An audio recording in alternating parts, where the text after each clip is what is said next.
tuza nyumva ndakwifuza tuza nyumva manje kumusuhuza ndanamwishimiye ni umuhungu mwiza ufite urukundo Jonathan ararambaye inkweto birakomeye. Carry your love to me, baby, come my way. Indi nshuti nyanshuti mpamagara beyond my nujya wicuza kuba warankunze mbere sinzahinduka beti tuza nyumva ndakwifuza stay by my side shenge tuza nyumva ndakwifuza tuza ese waba ufite indwara zananiranye warivuje hose byaranze cyangwa waratekereje ko bitagikunze uyu munsi twakuzaniye imiti y'ubwoko bwose twakuzaniye umuti uvura indwara zigiye zitandukanye aho waba uri hose turakuvura kandi muganga agukoraho rikaka wabuze urubyaro aravurwa akabona urubyaro ucuruza ahomba nawe ahabwa amahirwe utagira ubushake mu buriri uwagumiwe cyangwa se uwaheze iwabo ufite inyatsi cyangwa karande n'ibindi bisa n'ibyo cyangwa ibyananiranye byose muganga arakuvura niba ukeneye ubufasha bwacu hamagara kuri 078 650 03 ubudasa bwacu nuko aho uri hose tukuvura kandi bikagenda neza cyane waba uri mu Rwanda cyangwa mu mahanga turakuvura bigakunda hamagara muganga byose birashoboka. Reka twongere tubasuhuze kandi tubifurize kugubwa neza kandi mugubwe neza cyane. Uyu munsi wa none twongeye kugira umugisha wo kubana n'abatumirwa bacu nkuko bisanzwe. Jonathan mumaze kumumenyera ahanga abantu batangiye kujya muravuga bati Jonathan turakwemera, niyo mpamvu uyu munsi nongeye kumuhamagara gari no watsi ari kumwe n'ikizungerezi Pascal nakutagira sha cano nanjye kujya nzayiveho bizago. Urimo urafashwa Jonathan? Ubuse bwaba bicaye niyo mwana ukavuga ko udafashwa. Oya se nawe nakwibwira ngaho none mwakira kuri ya gahunda yawe. Mwiriwe neza ni ki Jonathan wanyu nari mbakumbuye ariko by the way come give me love make you my lady. My strong meditation eregani wowe.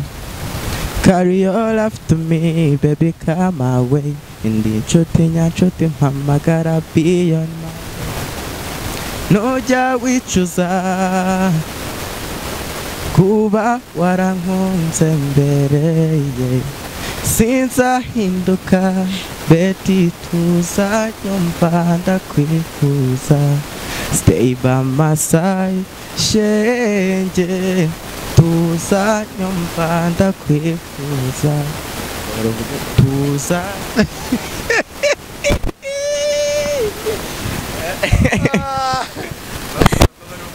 tuza nyumva ndakwifuza tuza nyumva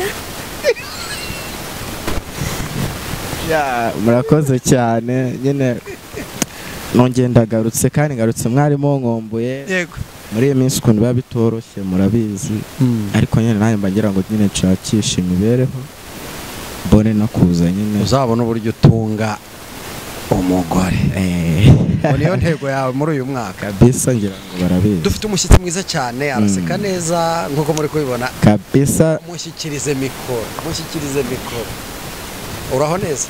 muraho neza? Umeze neza? Meze neza. Amazina yawe? Amazina yanjye banyita Betty. Nishimiye kubana namwe muri iki kiganiro. Yego Betty, natwe twishimiye kubana nawe uyu munsi.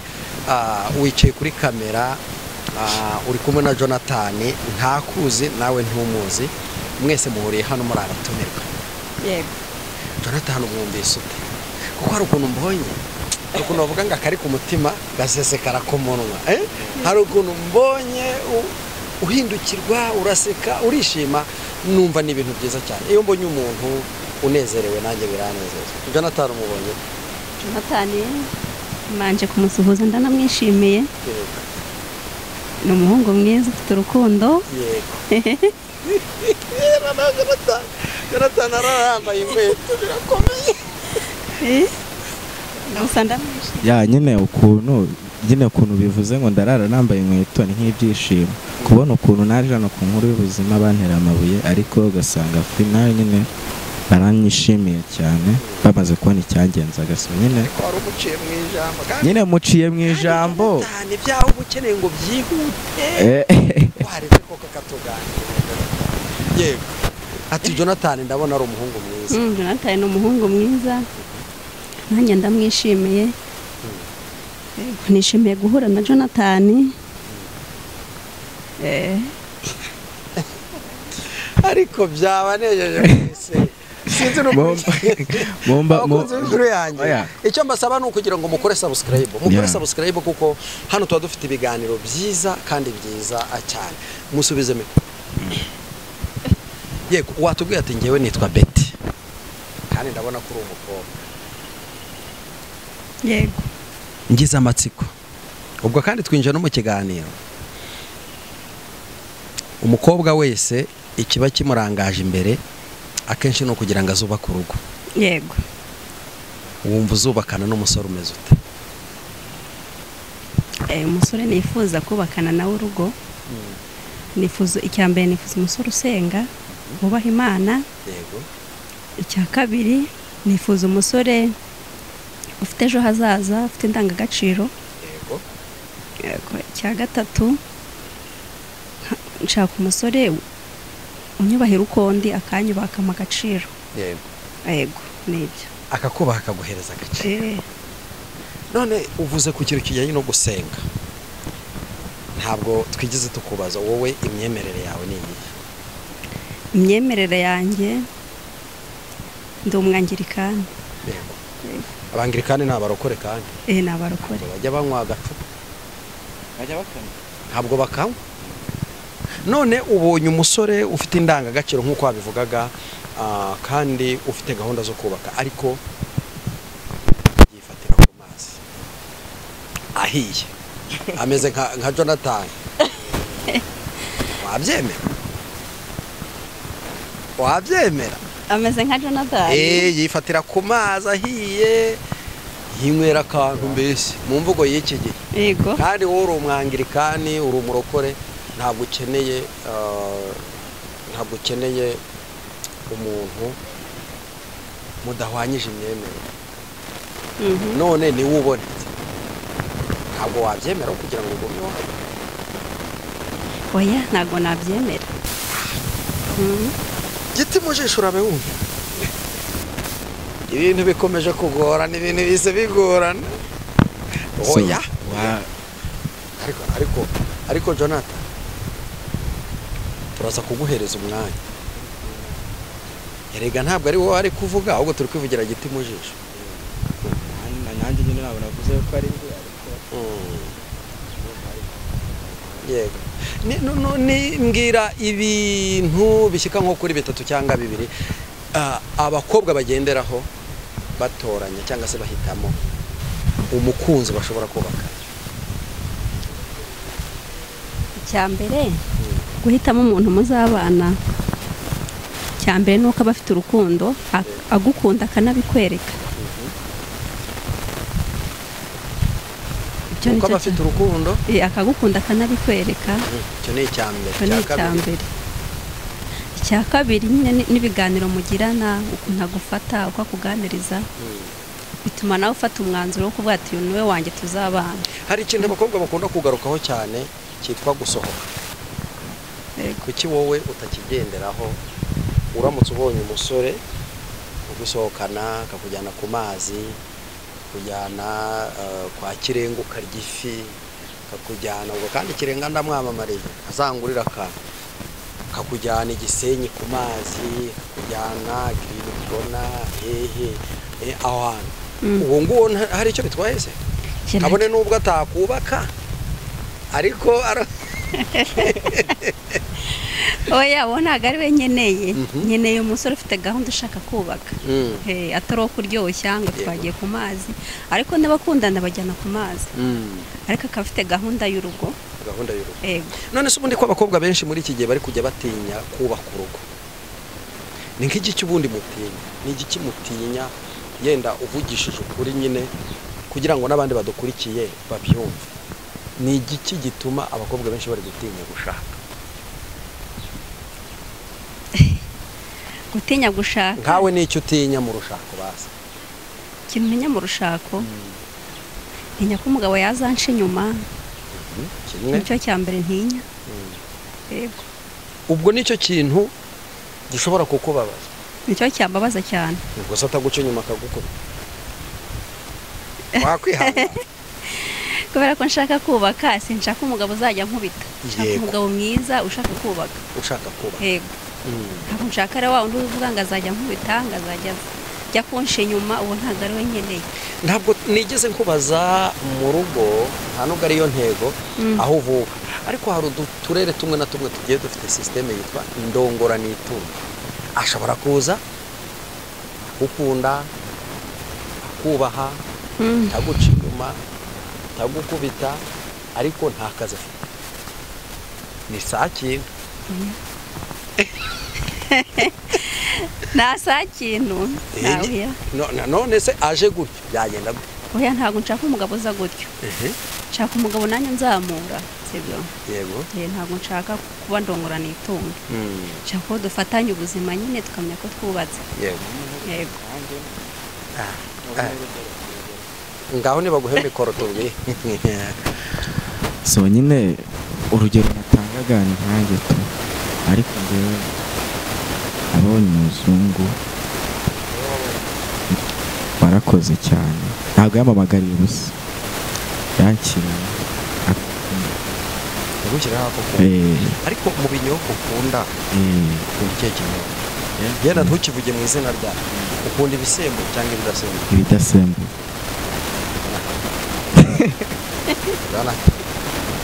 Njye nkunda ibidasembuye. Nuko wumvise ko Betty yavuze ko akunda, ariko nyine abantu bo ku nkuru y'ubuzima bo barabizi ukuntu twabanye. Ntabwo njye ndi umuntu nyine bitewe nyine na situation mba ndimo, ntabwo ndi umuntu kwiyandarika yishora mu biyobyabwenge. ntabwo uri ukwiyandika. Ariko hari abantu bagiye bandika mu kuba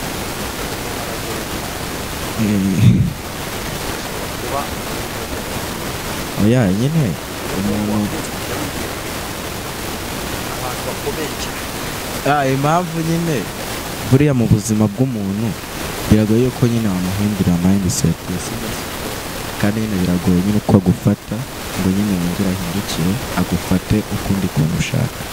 So rero nyine ntabwo njyewe ndi umuntu wo kuza kumutegeka ngo umushyiremo ibyo atumva nyine ashaka nyine kuba yashyira mu mutwe we, sibyo? Namfata uko ndi nanjye ndiyizi, ndetse nyine niyizi kumurusha. Ntabwo njyewe ndi uwo batekereza, ndi umuntu None se Jonathan, umuntu uri kureba umukobwa wanjye ukamirazwa kandi waratubwiye ko wamaze kubona umuzungu, ubwo ibi bintu ntaza kugenda ndabona nyine nawe ajya gusa nk'umuzungu gake gake. Buranaketse yuko impamvu yaje hano basanga bafite icyo bapfana n'abana. none se inkuru y'ubuzima n'iy'umuryango kuko ari iy'abantu bose? Ni n'iy'abantu bose, ariko nyine ashobora kuba nyine bafite n'icyo bapfana nyine n'abana. none se reka nkubaze, wakunze cyangwa ntiwakunze? Ni ibanga. Oya, turaba hano ubitubwiye. Ni ibanga. Wakunze cyangwa ntiwakunze? So namukunze. Wamukunze? Namukunze, ariko nyine ntire. Twari turi kumwe hehe? Muri hotel. Ku Mwezi apartment yo ku Gisozi. Wabwiwe n'iki ko atazi kubaka? Bara nabo baba nyine bafite amafaranga akagutamo. Noneho tubwiza ukuri, tubwira ati ndamuretse. Oya, ntabwo namureka kuba. Nubwo tutari twumva igisubizo kiva aha. Jewe ntabwo namureka ku ruhande, sibyo? Yego. Kuko nawe sinzi buri icyo atekereza. Ariko uyu mwana ndabona ameze neza cyane. umwana ahitemo amese kamwe sibyo urumva hitamo kugira ngo mbere yo kugira ngo aguhe igisubizo arashaka ngo ubanze uhite oya kandi none se yaguha igisubizo gute kandi utarahitamo nyine njyewe ubwiye ngo ubanze umese kamwe njyewe nyine nagenda nkatekereza igisubizo ugenda utekereze nyine uzahitamo umwe oya nyine igisubizo uri bumenye iki igisubizo ndi buguhe ni cyiza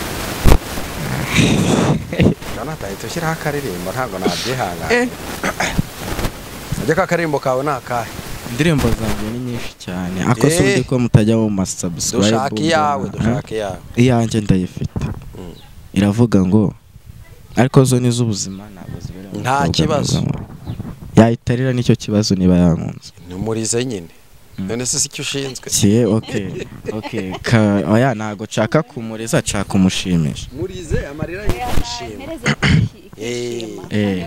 yego kuko niyo ubuzima bwa Ki Jonathan akoreka muririmbiro gato yakundana n'umuntu azi nyine ibye sibyo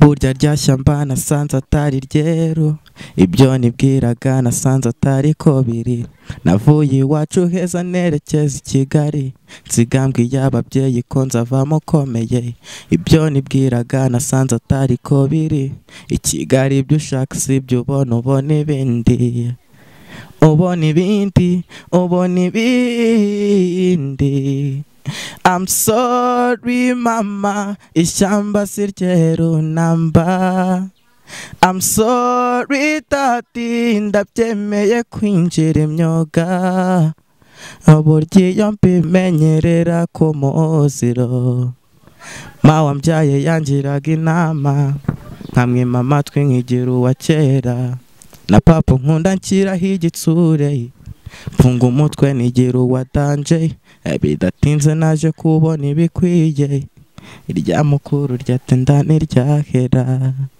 urakoze cyane nziza cyane uduhaye musubize mikoro tugana ku musozo reka twizere ko tuzongera noneho kumutumira akaduha ukuri neza ko bya Jonathan nzaza mbona uzaduha inkuru neza yego ariko hagati aho ngaho hari n'uwakwifuza kuvugana nawe utambutse nimero yawe ya telefone murakoze uwakwifuza kuvugana nanjye nimero yanjye ni 078 078 54 20 326 078 54 20 326 murakoze urakoze cyane kubana natwe nimba utarakora subscribe share ndetse na comment inshallah